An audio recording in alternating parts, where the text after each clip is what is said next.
അതിന് മുമ്പ് എനിക്ക് പറയാനുള്ളതേ, അർജുൻ്റെ അമ്മയെ കണ്ടു, അച്ഛനെ കണ്ടു, സഹോദരനെയും സഹോദരിമാരെയും കണ്ടു, അവൻ്റെ ഭാര്യയെ കണ്ടു, എല്ലാ ബന്ധുക്കളെയും കണ്ടു.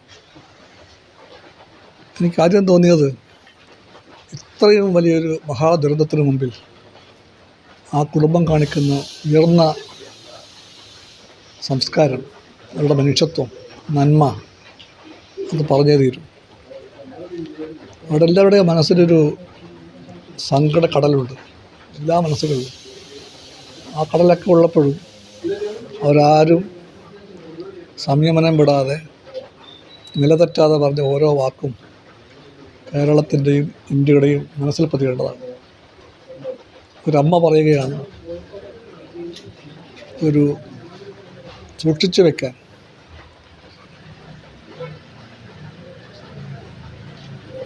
ദൈവം ഉണ്ടാകട്ടെ ഇല്ലാതാകട്ടെ, മോക്ഷം മോക്ഷത്തിന് വേണ്ടി സൂക്ഷിച്ചു വയ്ക്കാൻ എന്തെങ്കിലും വേണ്ടേ എന്ന് ചോദിക്കുകയാണ്. അത് രാജ്യം കേൾക്കണം. ഒറ്റപ്പെട്ടൊരാളിൻ്റെ വിലാപമല്ല, ഒരു കുടുംബത്തിൻ്റെ സങ്കടമല്ലത്. അത് ഈ നാടിൻ്റെ പൊതു സങ്കടമാണ്, കാഴ്ചപ്പാടാണ് എന്ന് പറയുന്ന ഓരോ വാക്കുകൾ. എല്ലാവരും, നാട് മുഴുവൻ അവർക്കൊപ്പമുണ്ട്. ഇത് കേരളത്തിൻ്റെ മഹത്വമാണ്. ഒരാളിൻ്റെ നഷ്ടത്തിൻ്റെ മുഹൂർത്തത്തിൽ മുഴുവൻ ജനങ്ങളും ബാക്കിയെല്ലാം മറന്നുകൊണ്ട് ആ കുടുംബത്തോടൊപ്പം നിൽക്കാൻ കാണിച്ചിട്ടുള്ള ഈ ഉയർന്ന സംസ്കാരമാണ് കേരളത്തിൻ്റെ മഹത്വം. ഞാൻ വായിച്ചു, ഞാൻ കേട്ടു, കർണാടകത്തിലെ മാധ്യമങ്ങൾ ചോദിച്ചു അത്രേ, ഈ കാണാതെ പോയ ആൾ മന്ത്രിയാണോ എന്ന്. കേരളത്തിലെ മാധ്യമങ്ങൾ ഇത്രയും അധികം പ്രാധാന്യം കൊടുക്കുന്ന ഇയാൾ ആരാണ്, മന്ത്രിയാണോ? ആ ചോദ്യം ഉണ്ടാകുന്നിടത്തോളം ഈ ചെറുപ്പക്കാരന് വേണ്ടി കേരളത്തിലെ ജനങ്ങൾ, കേരളത്തിലെ മാധ്യമങ്ങൾ എല്ലാം കാണിച്ച ഒരു ലാഭകൽപന തന്നെയുള്ള ഉത്കണ്ഠയും താല്പര്യവും അത് പറഞ്ഞേ തീരും. എനിക്ക് തോന്നിയത്, ഞാൻ അർജുൻ്റെ കൂടെ പ്രവർത്തിക്കുന്ന ചില സുഹൃത്തുക്കളോട് സംസാരിച്ചു ഫോണിൽ. അവർ പറയുന്നത് ഇതൊരു ചെറിയ കാര്യമല്ലെന്ന്. ഇന്ന് അർജുൻ, നാളെ ആരായിരിക്കും? ഈ നാഷണൽ പെർമിറ്റുള്ള ലോറികളിൽ ഈ വലിയ രാജ്യത്തിൻ്റെ തെക്കോട്ടും വടക്കോട്ടും എല്ലാം പോകുന്ന നൂറുകണക്കിനോ ആയിരക്കണക്കിനുമുള്ള ലോറി ജീവനക്കാരുണ്ട്.